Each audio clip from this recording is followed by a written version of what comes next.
Good morning, students. Today is Friday, October 23rd, and today we are going to develop our essay, our character analysis essay that focuses on one character from To Kill a Mockingbird and how that character is characterized directly, indirectly, and more specifically, what character personality details do we learn about that character from To Kill a Mockingbird. So you're only choosing one, and it can be any of the characters from To Kill a Mockingbird, although it would make sense and save you some time and effort to use one of the characters that you followed for your dialectical journal, since you will need specific text evidence to support what you're saying. Okay, so you're viewing the video right now. I have referenced the analysis reference pages, which are um, linked below the instructions today. And then there is a practice it activity where you are shaping the paragraphs of this essay. This essay will be a shorter essay than maybe you're accustomed to. It will only be 3 paragraphs because we want them to be 3 amazing paragraphs. So the 3 paragraphs will consist of your introduction, your body paragraph, and your conclusion, with your focus being on the thesis statement and the body paragraphs. Okay, so the character analysis, we're going to take a look at Mrs. Strawn's example because this is what you're going to be doing with yours. You have the assignment asks you to fill in the shaping the paragraphs, okay? And the shaping the paragraphs are just a way for you to focus in on the important parts and to understand the structure of it, okay? So I reminded you, I added here for you the prompt. Choose one of the novel's characters and analyze the methods of characterization used to portray the character. Be sure to address methods of indirect characterization. Now, you don't have to actually state explicitly here, but you'll notice what I did. I chose a character that wasn't even an option for you all, but you do recognize this character from the book to get you started. So the first thing you're going to put into your shaping the paragraph, and actually you don't have to put it in there first. I usually do this last. My attention getter I always do last because the thesis is what we do first. Okay, I changed my thesis a little bit because I added some details here in my body paragraph, but these 1, 2, 3, these first 3 sentences are all in my introduction. So in your introduction, you always want to include the author's full name and your novel title somewhere there, the author's first and last name. After you state the author's first and last name, then you can just refer to them by their last name going forward, so it's not so repetitive. So I started with, modern parents advise their children against taking candy from strangers. But what would they suggest about taking Coca-Cola from the nefarious town drunk? Okay. What if that town drunk's wise words and compassionate thoughts could make the world a better place? Okay, so I went from town drunk to this is a weird town drunk that is actually wise and compassionate. So I have 2 rhetorical questions. Hopefully that piques someone's interest to see how a drunk could have wise words. And I've got to connect it to Harper Lee's novel.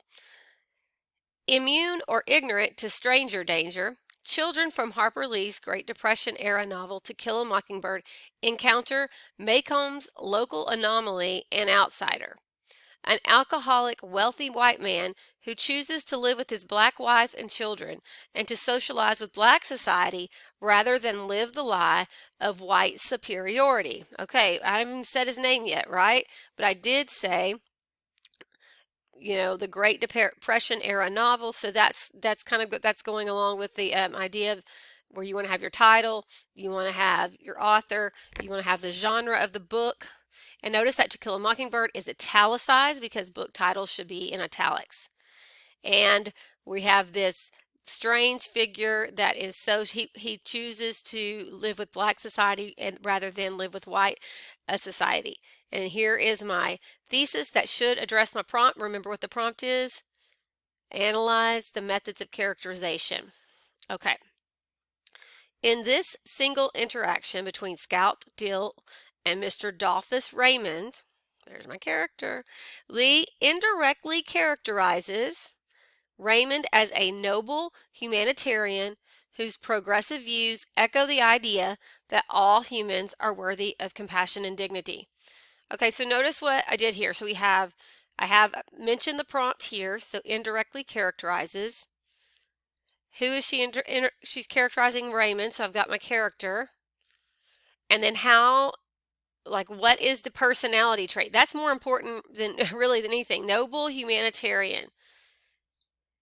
But notice what else I did. But instead of just saying she indirectly characterizes him as a noble humanitarian, I also mentioned, even though this analysis essay is not about the theme, but he echoes that idea that we find in the novel that all humans are worthy of compassion and dignity. So this part is part of the theme statement that it's nice if you do that in your analysis, because that lets me know that you are able to, interpret and point to the big picture. So these are the important points of my thesis. He's indirectly characterized as this is noble. I'm going to think about what noble means and what a humanitarian is. And also that he represents that all humans are worthy of compassion and dignity. Okay, so now I'm getting to my body paragraph, and my first sentence, my topic sentence, should think about my thesis. So something from my thesis, like what are the ways that he's indirectly characterized? So look at that. So indirectly characterized, I'm going to talk about his words and actions in this paragraph. And then I need something to go with noble humanitarian. You know what? I think I could change the color of this and make it clearer to you. So if I said that noble humanitarian here, he's going to have kindness and empathy. See how those words are reflective of that. Okay, so notice that these kind of go together. All right, so I said by his words and actions, and this whole paragraph should be about that, reflect his kindness and empathy for those who are suffering. Okay, now I have to have a concrete detail, and that is a correctly embedded example from the text to support this. So something about his words, actions, kindness, and empathy I have to have here. So first thing, before I put my quote in, I have to embed it. Embed it means I need to set it up. I have to give the context for the quote. So who's talking, what's happening? And I can't just incorrectly, you guys did some activities on No Red Ink, can't just drop your quote in there or float that quote, sometimes we call it. You have to set it up. So I set it up with this information. When Dill's emotional response to Tom Robinson's inhumane treatment by the prosecuting attorney causes him to leave the courtroom, Dolphus Raymond consoles the distraught Dill by offering him, quote, something that'll settle his stomach. Okay, so I have my citation here. You notice that I used the brackets and changed that your is what it was originally and changed it to his, because so if I changed it to make it flow into my sentence, that's why I put it in brackets, and that helps it flow better into my sentence. Okay, so I said where it comes from, what's happening, and that Dolphus Raymond's consoling him, but that's not enough. I need to prove his kindness and empathy, right? So he offers him, that's action. Okay, so that goes with the words and actions. So I'll go ahead and highlight that in yellow just so you see that.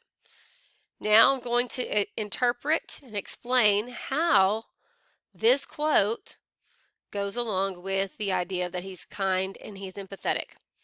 Through this simple act of sharing a beverage, oh, I said act again. Look at that. That goes along with action. So it's clear what I'm talking about here.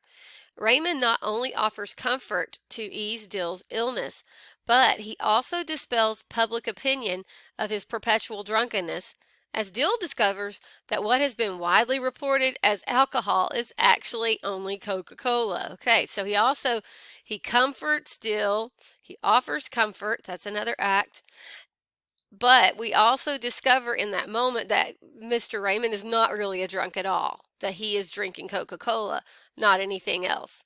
So we learned something new about him. So let me explain that more, because that's not enough for you to understand.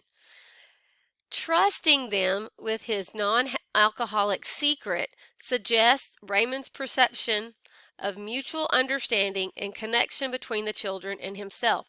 So when he offers, I'm offering this opinion, this is my assertion. When he offers the Coca-Cola, and it's not, anything but Coca-Cola, he is trusting the children, which is an act of connection. Okay, so that lets us know he's kind and he's trusting, and he sees this mutual understanding and affection with Dill. So that's empathetic, because feeling what someone feels, trying to put yourself in their place, is mutual understanding.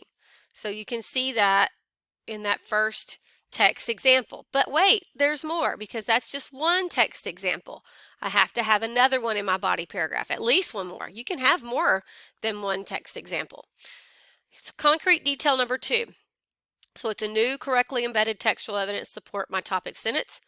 So I'm going to add another one. So I have a little transition word here. Additionally, Raymond encourages Dill's empathetic compulsion to cry about the simple hell people give other people, give colored folks, without even stopping to think that they're people too. Okay, so what else does he do? So we have actions here that I said actions offering him, but now we have some words. He encourages Dill through his words. So I need to explain these words and why these words are important. So my commentary is next. Raymond's advice defies conventional wisdom of the time that defines crying as an immature, unmasculine response to injustice. Okay, so first thing we find out about him, that crying, this is an important quote, that crying like Dill is doing is not a wrong thing to do, and it is not a effeminate or unmasculine thing to do. So let me further explain. Furthermore, I use furthermore. The content of Raymond's consolation reveals not only his empathy for those receiving unjust treatment, but his heartfelt plea that Dill understand the inclusive definition of people that extends beyond skin color. Okay, so his words not only show empathy for people, his words show that he understands the inclusive definition of people, that it includes everybody, including people who are black, are deserving of dignity, they're deserving of respect, and that you should be hurt and you should cry when others are not being treated fairly. Okay, so that's what I attempted to explain here in this body paragraph. So looking at the sentences, you can see it's 1, 2, 3, 4, 5, 6, 7, and then my 8th sentence is my summary sentence for that paragraph, and it is going to reflect on my topic sentence. So in one brief scene, Dolphus Raymond's verbal words and physical expressions, actions, establish his benevolent and humane character. Notice benevolent and humane go along with kind and empathetic, right? So what I'm trying to prove, does that go along with noble humanitarian? Yes, I believe it does. Okay, so let's look at our conclusion now. So remember something though before we get to the conclusion. You can add a chunk, which is, let me show you what a chunk is. It's a concrete detail and then the 2 commentaries. So that right here, this part right here is a chunk. So if you want to add another chunk, you can. So if you want to add another text example and 2 sentences of commentary, you can, but you can't add just a piece of evidence without adding the commentary. You can add more than 1 sentence of commentary after a piece of text evidence, but you can't just add a concrete detail without adding the commentary that goes along with it. Concrete details must have at least 2 sentences of commentary or explanation connecting them to your topic sentence. And then in your conclusion, it should echo the idea in your thesis statement and in your introduction. So let's see if we can see what we'll have. 3 to 5 sentences will work. So This is a good time for you to go back to that thematic idea that I didn't talk about so much. The thematic idea that I mentioned in my thesis, that all humans are worthy of compassion and dignity, and Raymond Dolphus. Okay, so our Dolphus Raymond. So, despite Dolphus Raymond's reputation among some characters as an eccentric, bumbling alcoholic, the details included in Raymond's solitary conversation with Dill and Scout refute his initial characterization. Okay, so he is not who Jen thought he was and other people in town thinks that he is.